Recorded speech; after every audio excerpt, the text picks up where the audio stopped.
JFK International Airport, 6:45 a.m. The hum of early morning travel pulsed through the terminals like a living heartbeat. Rolling suitcases clattered over tile, coffee cups steamed in anxious hands, and families huddled around departure boards, searching for the right gate. It was a regular day at JFK International Airport, or at least it started that way. TSA officer Miguel Ramirez had already completed one full sweep of the East Concourse with his Canine partner, Rex. Ramirez, a 10-year veteran, moved with calm authority, but Rex stole the attention. The 4-year-old Belgian Malinois was lean and powerful, with a short tan coat, intense eyes, and the kind of focus that unnerved even the most seasoned traveler. Rex had been bred, trained, and deployed for a singular purpose: detection. Explosives, narcotics, hidden weapons. He could find them all.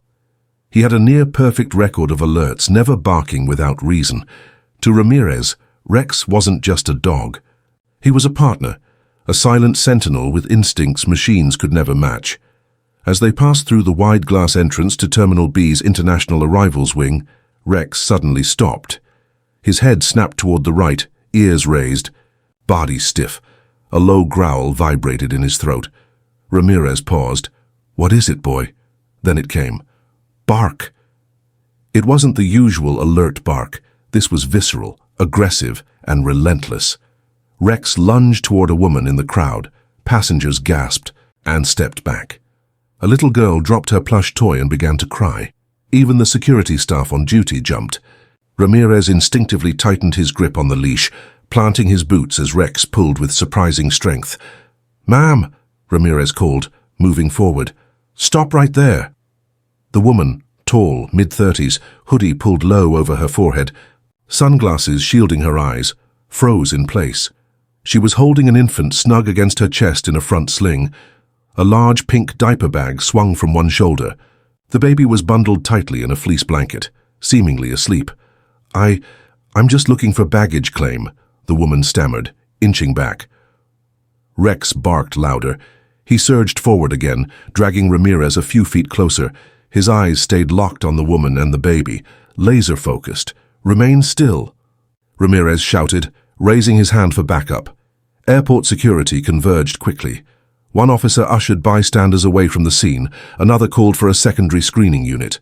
People whispered. Phones went up. A few passengers filmed discreetly. From behind pillars, the entire terminal felt like it was holding its breath. The woman raised her hands, her voice trembling. "Please, he's scaring my baby." The baby, however, didn't stir, no flinch, no cry. Just an eerie, unsettling stillness, Ramirez noticed. "Name?" he asked, keeping his tone neutral but firm. Elena Torres. "This is my niece. I'm visiting family in New Jersey," she said quickly. "My sister's child. You're not her mother." No, I was asked to bring her. My sister couldn't travel. She's sick and I had the visa." Rex let out a snarl that nearly drowned her explanation.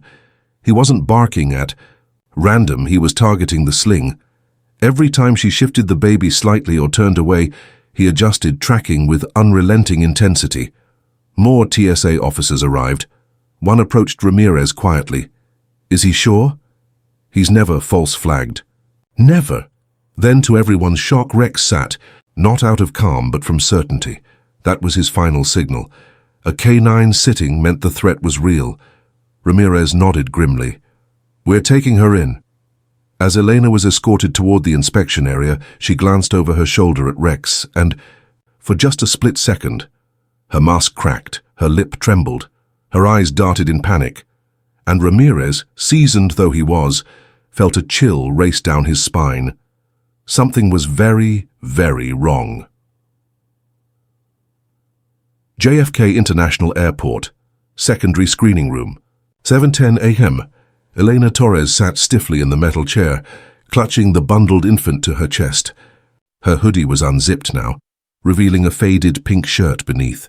Beads of sweat formed along her hairline, even though the room was far from warm. Across from her, Officer Ramirez stood with 2 additional agents, one from Customs, the other from Homeland Security. Rex was outside the door, pacing silently behind the glass. His part for now was done. "We just need to ask a few questions," said the customs officer, her voice calm, almost maternal. "You said the baby is your niece." Eleanor nodded too quickly. "Yes, my sister's child. She's been sick, lupus, and I flew in from Bogotá to help. My sister lives in Newark." The Homeland Security agent raised an eyebrow. "So your sister couldn't make the trip herself?" "No. She couldn't leave. I have dual citizenship, Colombia, and the US. I offered to bring the baby for her. There was no other way." The baby remained still, a little too still. No whimpers, no coos, no shifting. Just a soft rise and fall of breath beneath the fabric of the sling. "Meta, we see your passport," Ramirez asked. She handed it over with a trembling hand. The pages were clean, but the stamp was fresh. Just one entry. Today. Ramirez flipped it shut, then turned his eyes to the baby. He crouched slightly, keeping his voice level. "What's her name?" Elena blinked. "Pardon," she asked. "The baby, what's her name?" "Oh, right, Lucia," she said, swallowing hard. "Lucia Torres." He stood slowly. "That's your last name?" "She's my niece." "Right. You mentioned that already." The tension thickened. Ramirez gave a subtle nod. One of the agents stepped forward. "Ma'am, for the baby's safety, we're going to have a pediatric paramedic check her vitals. Just routine." Eleanor flinched. "She's just sleeping, that's all. The flight was long." "She's barely moved since we stopped you," Ramirez said, stepping closer. "Most infants don't sleep through barking, shouting, and flashing." "Lights, something's off. I gave her formula right before landing," she said quickly. "She always crashes after feeding." She hasn't blinked. Silence. Elena hugged the baby tighter, and for the first time, her voice dropped to a whisper. "I don't want to hurt her, please, that was enough." The door opened. A female paramedic entered, gloves already on. "I'll be gentle," she said as she approached. "No, please." Elena backed into the chair. "She's fine. I swear to God, she's just tired." But when the paramedic gently touched the sling and lifted the blanket, everyone saw it. The baby's arms were unnaturally limp. Her skin looked pale, waxy, and cool. Her breathing, shallow. "She's been sedated," the paramedic said instantly, her tone shifting to urgency. "I need to remove her now." The sling was unbuckled. As the baby was carefully lifted out, the paramedic felt resistance. Her hand reached into the lining of the sling and froze. "What the hell?" She pulled back a flap of fabric, revealing a dense interior that didn't belong. Tucked into the seams were flat vacuum-sealed bricks, 5 of them. No labels, no markings. The paramedic's face paled. "This isn't padding." A second officer stepped forward and made the confirmation. "Call. We've got suspected narcotics. Call in DEA, secure the room." Eleanor broke down in one breathless, choking gasp. I didn't know what they put in there. Please believe me, I swear. I thought it was medicine for the baby. That's what they told me." But the room had already shifted into action. The baby, still breathing, was placed in a portable bassinet. Monitors were attached. Narcan was prepped, just in case. Officer Ramirez stood silent, watching the chaos unfold around him. Rex had been right. The woman wasn't carrying just a baby. She was carrying a lie, one that almost slipped past the world, but Rex had seen it, smelled it, barked it into the open, and now the real story had only begun. JFK Airport, Incident Command Center, 7:30 a.m. By the time the suspected narcotics were confirmed and the infant stabilized, JFK Airport had stopped breathing. The international terminal was no longer just a gateway. It was a crime scene in motion. Within 20 minutes of the secondary room discovery, a controlled perimeter had been set around the area where Elena Torres had first been intercepted. Uniformed TSA officers created human buffers, while agents in plain clothes moved through the terminal with quiet urgency, reviewing surveillance footage and seizing potential witness video. The baby, Lucia, was taken to a secure on-site medical unit under federal medical supervision. A pediatric toxicologist had already confirmed traces of diazepam in her system. The drug had likely been mixed into her bottle or rubbed into her gums before departure, intended to keep her unconscious during the flight. One wrong dose, and she could have died before the plane landed. Rex had saved her with seconds to spare. Inside the incident command center, Officer Ramirez reviewed the data with a tight jaw. In front of him sat a transparent evidence box, 5 rectangular bricks, tightly vacuum-sealed and wrapped in a dark synthetic canvas. Field testing had confirmed heroin laced with fentanyl, the combination responsible for thousands of overdoses across the U.S. every year. The sling had been engineered with military-level concealment, designed to compress and distribute weight, to avoid suspicion. Had Rex not alerted, the baby would have been carried out of the airport like any other child. They built it to pass body scanners, said Special Agent Lowell of Homeland Security. Padding was thermal insulated and scent blocked. This wasn't amateur smuggling. This was precision. Ramirez didn't respond. He stared at the box. The idea of anyone packing death around a drugged baby like it was luggage made his stomach churn. "You sure your dog's not psychic?" Lowell asked half seriously. Ramirez glanced at Rex, now resting near his water bowl in the corner of the room. The dog's ears twitched, still alert, eyes half closed but aware. "No, he's just smarter than most people." Lowell leaned forward. "What's your read on the woman?" She's scared, not faking it, but she's not telling the whole story either. Elsewhere, Elena cracks. Meanwhile, in the secure interview room, Elena Torres stared at her reflection in the two-way glass. She didn't cry anymore. Instead, she muttered to herself under her breath, barely audible. A federal investigator sat across from her with a calm but stern expression. "We've already confirmed the substance. The baby is safe for now, but you're in serious trouble unless you start talking. Right now." Elena looked up, eyes sunken and hollow. "I didn't pack the sling," she said quietly. "I wasn't even supposed to take the baby." The agent paused. "Then why did you?" She hesitated. "Because they said they'd help my family, my real family in Bogota. They offered me $5,000 and a ticket. They told me it was legal. They even gave me a passport for the baby. Everything looked real." "Who gave it to you?" She shook her head. "I never knew their names, just faces. They don't let you ask questions. You don't ask, or you disappear." The agent leaned back slowly. She was a mule, but possibly an unknowing one, or more likely, a desperate pawn used to move poison across borders inside an innocent. The world begins.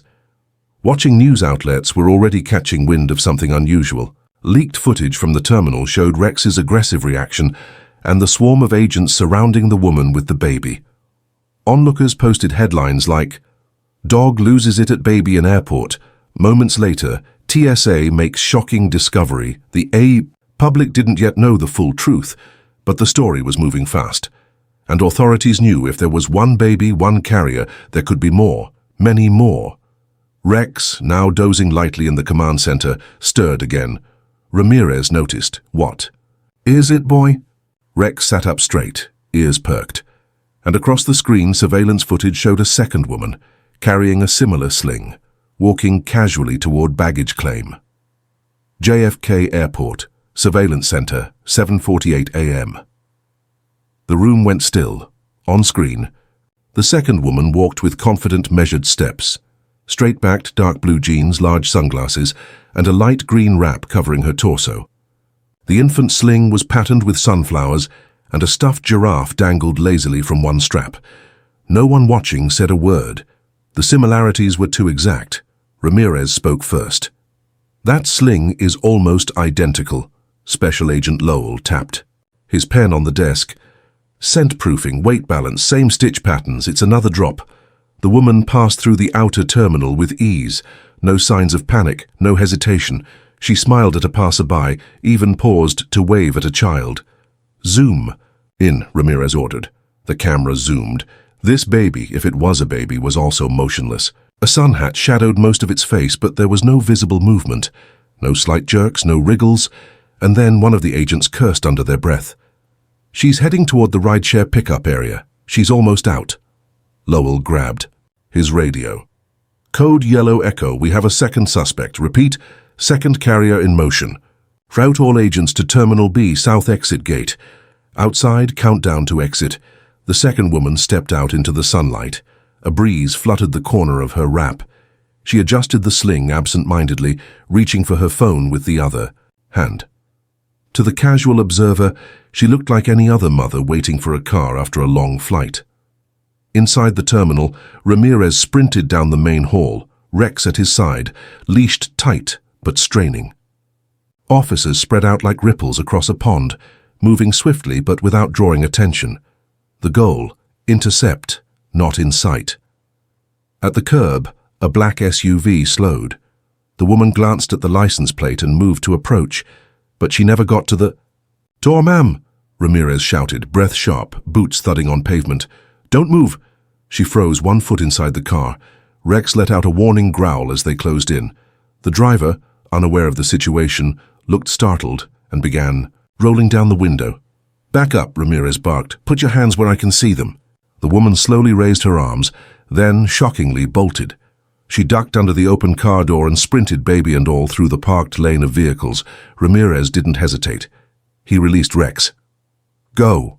Rex shot forward like a bullet, weaving between car bumpers and feet, closing the distance with terrifying speed. The woman's legs pumped hard, but the sling bounced wildly. The baby inside jostled unnaturally, the shape slightly shifting. She clutched it tighter, screaming something in Spanish, but Rex leapt mid-stride. He hit her from the side, not with teeth, but with brute body force. She crumpled to the ground, hard, but still shielding the sling with both arms. Officers flooded in. Weapons weren't drawn, but the intensity was surgical. Ramirez wrestled the woman's arms from the sling, careful not to crush the contents. What they found wasn't a child. There were baby clothes, a pacifier, even a tiny rattle. But beneath the blanket was a life-sized silicone infant doll, hollowed out and packed, every inch stuffed with wrapped heroin bricks. 12 in total. Someone gasped. She never had a real baby. Pattern of deception back. At the command center, both women were placed in separate holding rooms. Elena, shown the footage of the second suspect, paled. "I don't know her," she insisted. "They never tell you about the others. We're kept separate on purpose." "So we can't connect, they?" Lowell pressed. "The cartel," she said softly.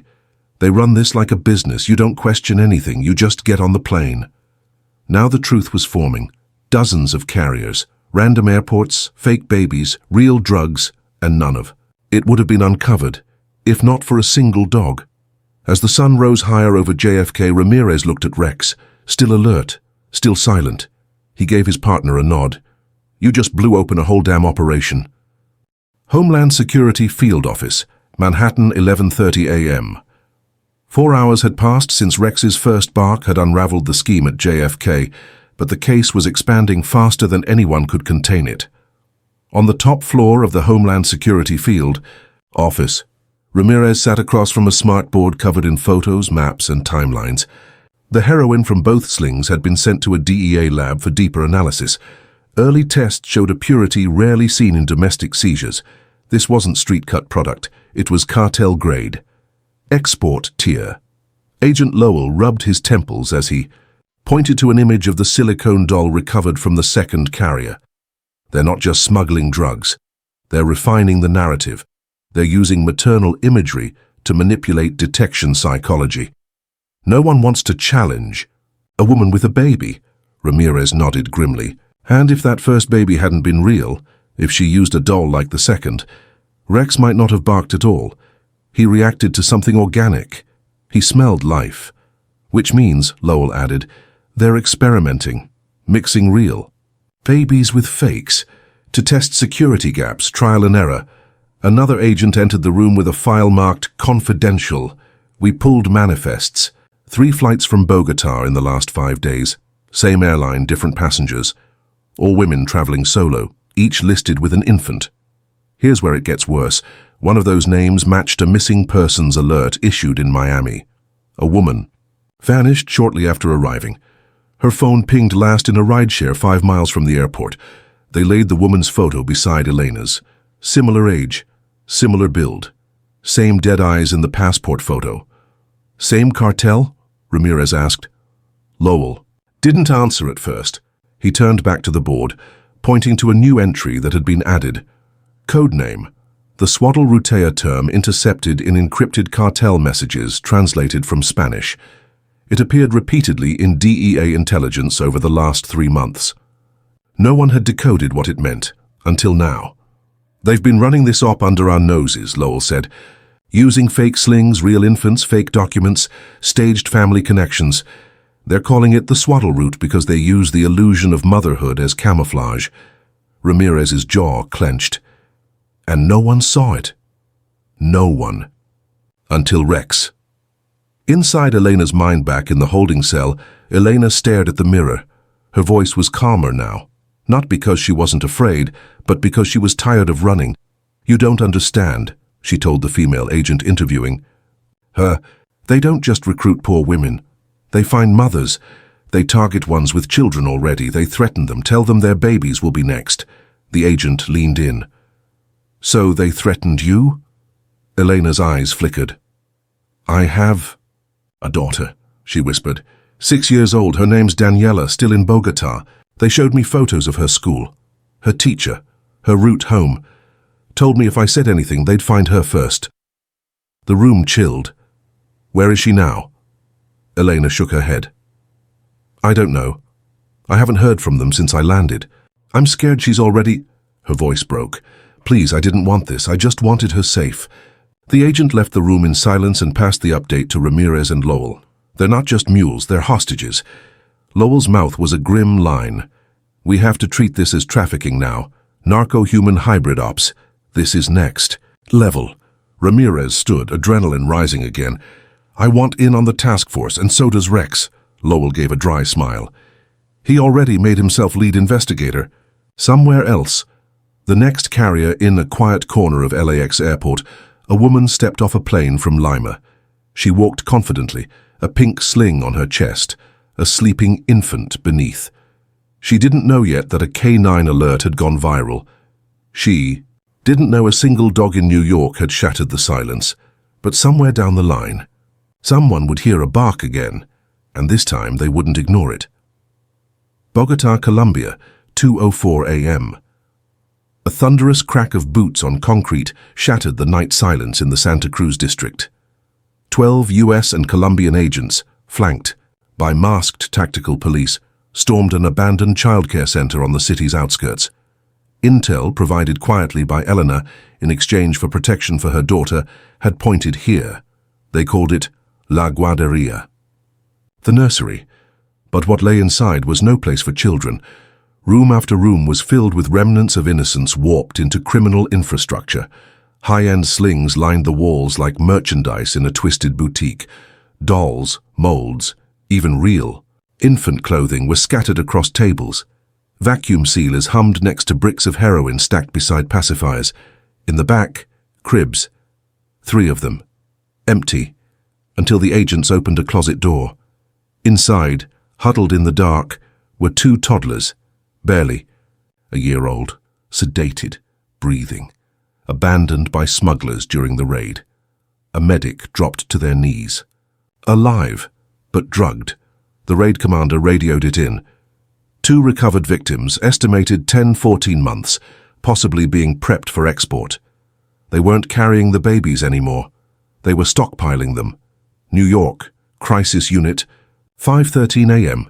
Ramirez paced in front of a conference screen, the footage from Bogota playing on loop. The crib, the dolls, the drugs, the silence. "They're running a warehouse of infants," he said, voice sharp with disbelief. "A literal warehouse." Lowell stood next to him, face pale from the jet lag and horror. They weren't just smuggling drugs through children, they were building an inventory. Babies go in, drugs go out. On screen, one of the infants moaned. Weakly, as the sedation wore off, Ramirez clenched his jaw. "This isn't a cartel, this is a factory of nightmares." More intel followed. Phone logs and burner GPS data linked the nursery to an elusive trafficker, known only as El Trapo, the Swaddle. A phantom in narco circles, he was whispered to be behind a growing empire that combined human trafficking, narcotics, and psychological misdirection. A new threat had just been named. Elena's bargain. Elena sat in protective custody, pale and silent, until Ramirez entered the room with a printed photo. It was Daniela. Safe. crying, but alive. Found 2 hours earlier by Colombian police during a second raid in Cundinamarca. Elena collapsed into the table in quiet sobs. "She's safe?" she asked through her tears. Ramirez nodded. "Because of you. You gave us the address." Elena nodded, her breathing jagged. "They made me hide her birth certificate. Told me if I left a clue they'd burn her school down." "You did the right thing." She looked up. "Am I going to prison?" Ramirez didn't answer. Instead, he placed a second folder on the table. "They want you to testify, to give names, locations, codes. You do that, we can offer a deal, supervised witness relocation, you and your daughter." She blinked. "You mean we disappear?" He nodded.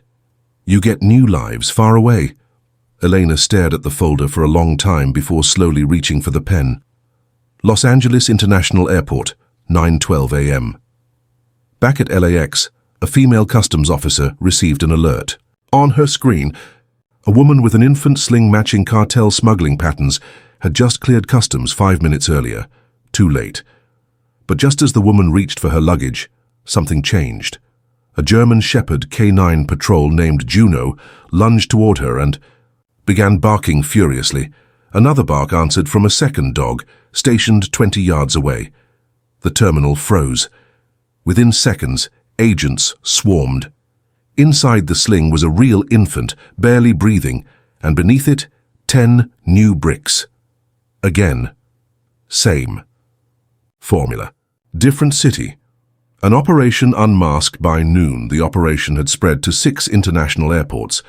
Agents were now tracing flight routes, baby sling purchases, childcare center registrations, and intercepted dark web orders. But there was still no direct image, no identity for El Trapo. Ramirez looked out the window of the field office, Rex at his side. "They're multiplying faster than we can stop them," Lowell said. "But now we know where to look," Ramirez replied. "And we've got the one thing they didn't count on." He looked down at Rex, a dog with better instincts than most men. Frankfurt International Airport, cargo terminal, 2:37 AMA. Drone buzzed high above a dark warehouse near runway 6B. Below, a convoy of black vans waited beside a cargo plane with a falsified Panamanian registration. Its manifest listed medical equipment. But inside the crates, thermal scans told a different story. Human body heat, dozens of signatures, small, erratic children. The swaddle route had evolved. Now they weren't just using babies to smuggle heroin, they were shipping babies themselves. Lowell's voice crackled through Ramirez's headset. "Satellite confirms movement. 5 hostiles, 1 possible HVT, all armed. We've got 6 hostages, potentially more." Ramirez crouched beside the cargo ramp. Rex sat, ears pricked, body tensed like a coiled spring. He hadn't made a sound, but his pupils had dilated. He sensed life inside, and fear. "This is it," Ramirez muttered. "Let's bring it down." The takedown within seconds. Flash grenades exploded through skylights. The warehouse doors burst open as tactical teams flooded in. Screams, gunshots, chaos. One smuggler tried to flee through a back exit. He didn't make it 10 feet before Rex took him down in a bone-crunching tackle. Another dropped his rifle and surrendered the second he saw the K9 charging. But the man in the suit, the one standing at the center, calm as a conductor, didn't run. He simply raised both hands, smiled faintly, and said in perfect English, "About time." They threw him to the ground and cuffed him. His passport read, Tomas Arellano, age 49, no criminal record, businessman, logistics consultant. But his phone told a different story. Inside it were coded messages linking him to over 11 failed and active smuggling ops, including photos of every woman used in the JFK operation, even Elena. The face of El Trapo back in New York. Lowell dropped the photo of Thomas on the table. "Meet the face of the swaddle," he said. Ramirez blinked. "He's not what I expected." "That's the point. Ivy League education, married, runs 3 legal shipping fronts across Europe and South America. Nobody suspected a thing. They pulled up flight records. For the last 18 months, Thomas had crisscrossed the globe: Bogota, Madrid, Jakarta, LAX, JFK, Heathrow. And always with one thing in common: he never flew commercial. Always cargo, always diplomatic freight status. He wasn't just the architect, he was the pipeline, the decision Thomas refused to speak in holding.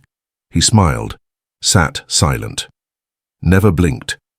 When asked if he had anything to say, he leaned forward and whispered, "You shut down a branch, you didn't touch the tree."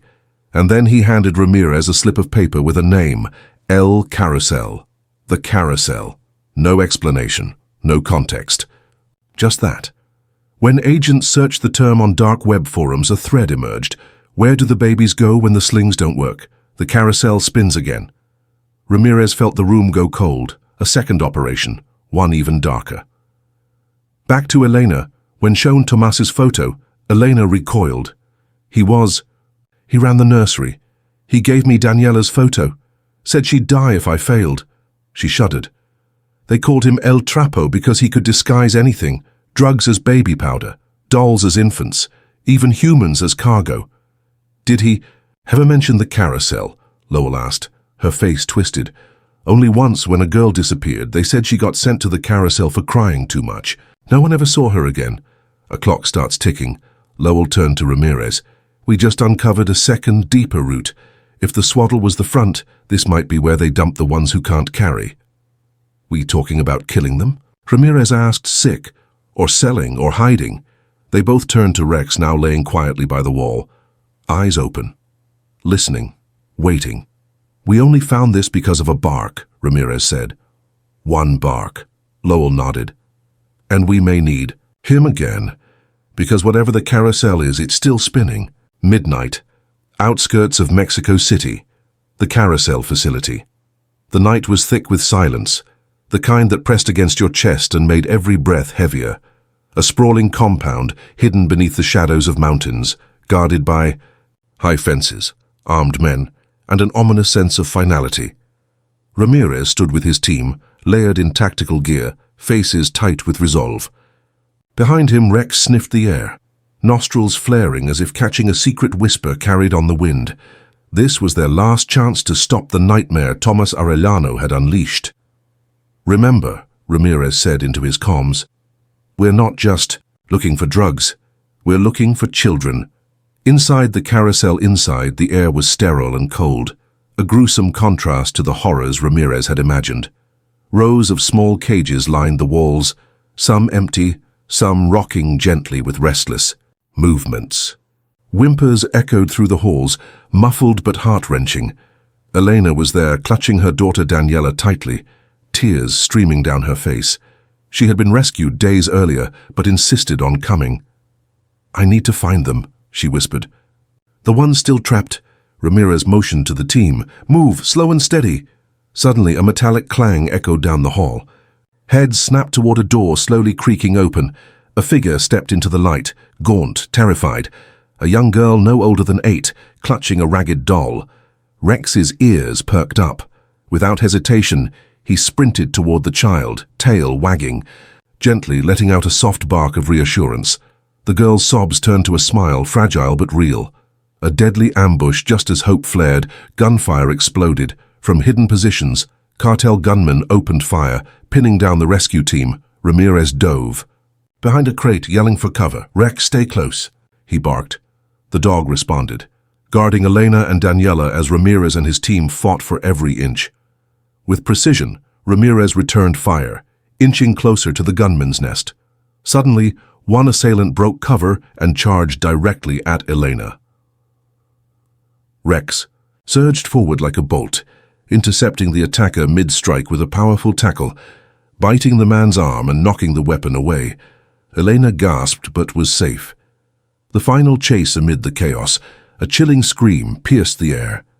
Daniela! Ramirez turned to see a masked figure snatch the child and dart into a hidden passage. Without hesitation, Ramirez chased after them, Rex bounding at his side. The narrow corridors twisted and turned, lit only by dim emergency lights. Ramirez's heart pounded. They reached a dead end, but Rex's keen nose caught a faint scent trail. A hidden panel slid open. After them, Ramirez yelled. The kidnapper stumbled but pushed Daniela toward a waiting van.